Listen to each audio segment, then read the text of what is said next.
ലോകത്ത് ഏറ്റവും വിലയേറിയ ലോഹമായിരിക്കുകയാണ് സ്വർണം. ഇന്ത്യയിൽ ജാർഖണ്ഡ്, രാജസ്ഥാൻ, ഒഡീഷ എന്നിവിടങ്ങളിൽ സ്വർണം ഖനനം ചെയ്യാറുണ്ട്. എന്നാൽ ഇന്ത്യയിലുള്ള ഒരു നദിയിലും സ്വർണം ഒഴുകിയെത്താറുണ്ട്. 475 കിലോമീറ്റർ വ്യാപിച്ചു കിടക്കുന്ന സുവർണരേഖ നദിയാണിത്. സ്വർണ്ണ കലവറ എന്നാണ് ഈ നദിയെ വിളിക്കുന്നത്. സ്വർണത്തിന്റെ രേഖ എന്നാണ് സുവർണരേഖ എന്ന വാക്കിന്റെ അർത്ഥം.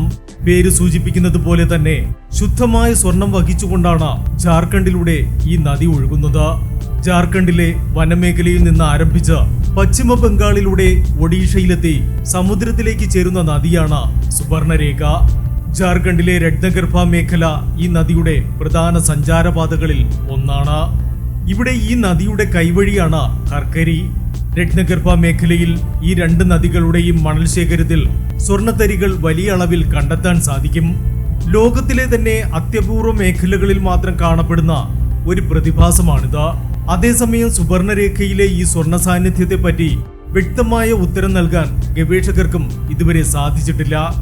വലിയ തോതിലുള്ള ഖനനമോ സംസ്കരണമോ ഒന്നും തന്നെ സുവർണരേഖയിലെ സ്വർണത്തിന്റെ കാര്യത്തിൽ നടന്നിട്ടുമില്ല. ഈ മേഖലയിലെ ഗോത്രവർഗക്കാരാണ് ചെറിയ അളവിൽ ഈ മേഖലയിൽ നിന്നും സംസ്കരണം നടത്തി സ്വർണം വേർതിരിച്ചെടുക്കുന്നത്. ഈ രീതിയിൽ മാസത്തിൽ ഏതാണ്ട് 80 ഗ്രാം വരെ സ്വർണം ഗോത്രവർഗക്കാർക്കിടയിൽ ഇതിൽ വൈദഗ്ധ്യം നേടിയവർ സംസ്കരണം ചെയ്തെടുക്കാറുണ്ട്.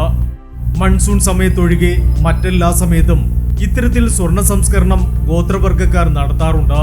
മണൽത്തരികൾക്കിടയിൽ നിന്ന് കണ്ടെത്തുന്ന ഈ സ്വർണ്ണത്തരികൾക്ക് അരിമണിയുടെ അത്ര തന്നെയോ അതിൽ കുറവോ ആയിരിക്കും വലിപ്പമുണ്ടാകുക.